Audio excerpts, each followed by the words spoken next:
Holy moly macaroni.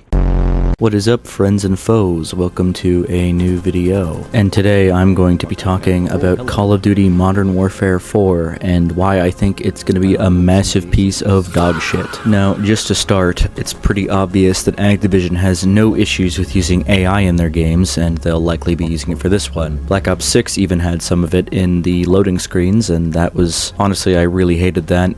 But otherwise, Black Ops 6 was one of the better COD games, really. But Black Ops 7 really dropped the ball with AI and used a shit ton of it. I think even the campaign was probably written with AI. That thing was so bad, man. Oh my god. And frankly, AI is a big reason why I didn't buy Black Ops 7 in the first place, along with the inability to play offline, which is shared with Black Ops 6, which, let's be honest, is a trend they're going to continue in the next game. Now, outside of the topic of AI, it's pretty clear from leaks that the multiplayer is going to be overhauled to play a little bit more like MW4 in 2019, and those two games are some of my favorite COD multiplayers, but I think it's actually a step in the wrong direction. Omni movement is objectively better, no matter how you spin it.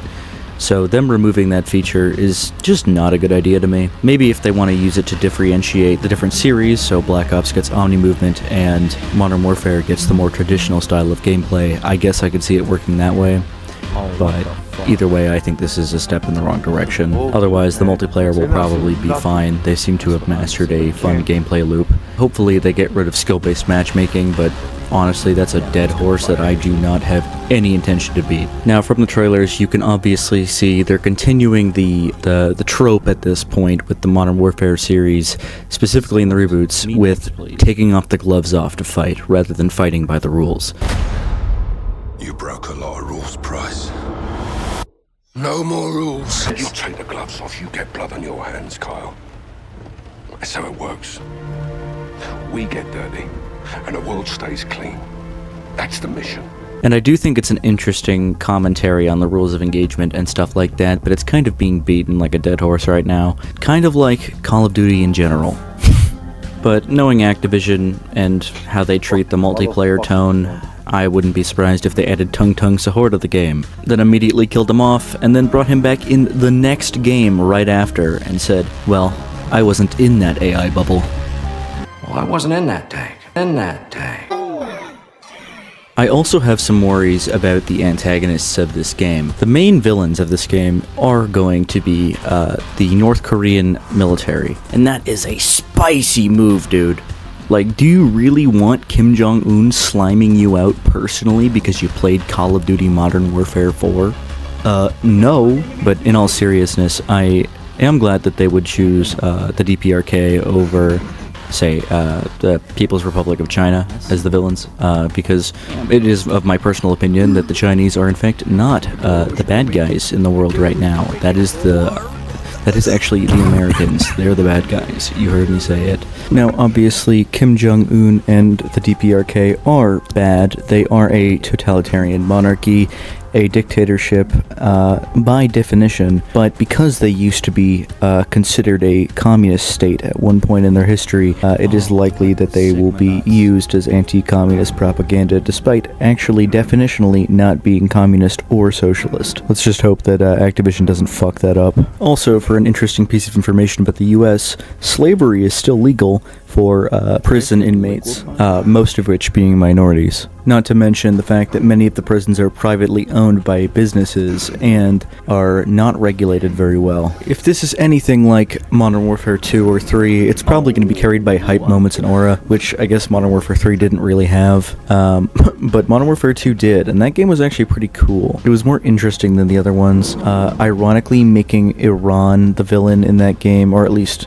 making him Iranian, was kind of funny in hindsight, given how things have gone recently. Yeah, fuck, dude, they named him fucking Hassan, too. America deserved 9/11, dude. Fuck it, I'm saying it. In a video game. That's fucking crazy, I just realized that. I'm kind of surprised they haven't actually added 9/11 to one of the COD games. That'd be an interesting thing to do. If they go back to the 2000s for, if they continued the Black Ops series by going past the 90s and into the 2000s, potentially, could be interesting. It kind of just turned back into OG Modern Warfare Trilogy at that point, though. If we want Modern Warfare 4 to actually be realistic, we have to send all of our money to Israel, obviously. I think I want to talk about some features I want to see in Call of Duty in the future, things I want to see them bring back. Obviously, I'm a big fan of Omni Movement. I think that should be in a Call of Duty game. I love it. I think it's great.